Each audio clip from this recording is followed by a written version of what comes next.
Now Newsom is suddenly the new Donald Trump, and he's calling out Cracker Barrel saying, why are you getting so woke? And I'm like, who the hell are you, buddy boy? What is wrong with your Cracker Barrel? Look, you keep your beautiful logo. The new one looks like cheap Velveeta cheese from Walmart, the place for groceries, an old-fashioned term. Fix it, ASAP. Woke is dead. Thank you for your attention to this matter.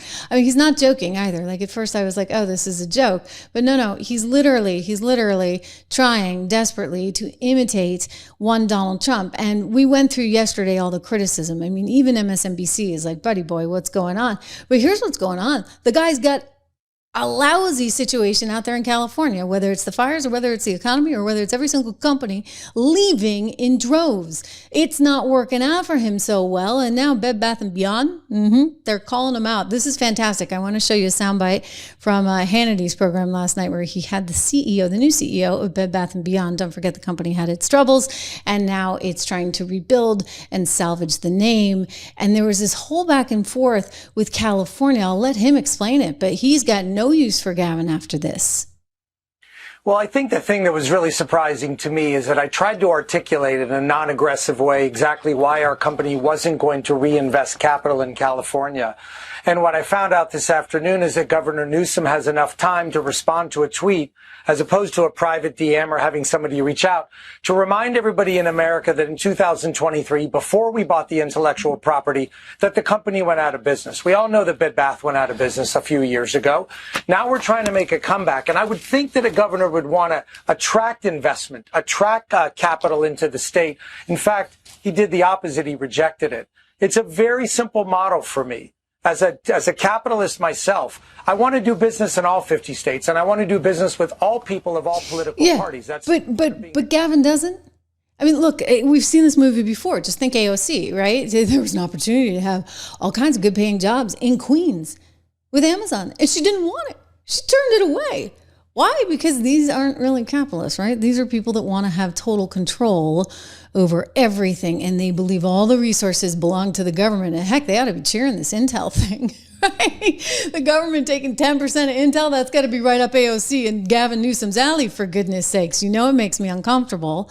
I think that it's because of national security reasons. We can do some more reporting on that and get back to you tomorrow on it. But I think because it's a semiconductor company, the fear is, you know what, if this thing kind of spirals out of control too long, you run certain risks vis-a-vis Taiwan and China. And so that's part of the thinking in terms of why we would be taking a 10% stake in Intel right now. And Donald Trump's always thinking, right, not just as a businessman, and I hope he's thinking about, well, gosh, if this falls into the wrong hands. But I do think he's committed to making sure that we have the security in terms of our tech sector. And again, just look at the market, which is flying today. So they're not having any problem with it. I want to go to Glenn Beck, who also spoke, I think, with Mark from Bed Bath & Beyond. And it's an interesting sort of dilemma that he's got. And he's making the choice to just stay out of California. Don't blame him. You started yesterday saying this is not about politics. And I just want to point out that you're not a Trump supporter.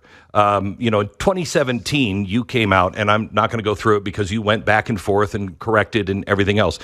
But, you criticized what Donald Trump said in Charlottesville when it was thought that he had said, hey, and the Nazis are pretty good too, which we now know because the full audio and video is out, and we can show that that's not what he was talking about at all.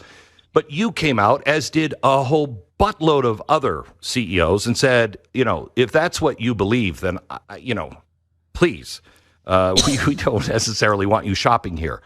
So it's not that you are doing this because you're a big Trump supporter.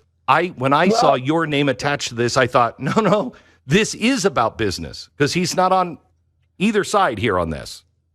Yeah, I'm not on either side. Is that accurate? But I will tell you, yeah, it's kind of accurate from a historical standpoint. It's not accurate from a modern day standpoint. I think as time has gone on and the facts have been revealed and things have played out and moves have been made by this administration that I think advance business and advance the American, citizen. Wow.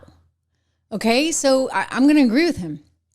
Yes, This administration is advancing business. And just look at where we are right now. Again, on the Dow, up 1.9%, S&P up 1.5%, NASDAQ up nearly 2%. I would encourage you to go to 76research.com for more information on sort of how you think about these markets right now. But I'm telling you, like I've said it from the beginning, you want to invest in MAGA right now. You want to be, and regardless of politics, and this guy was no fan of Trump's, but he likes what he's doing from the business standpoint. And that's an important thing to remember right now.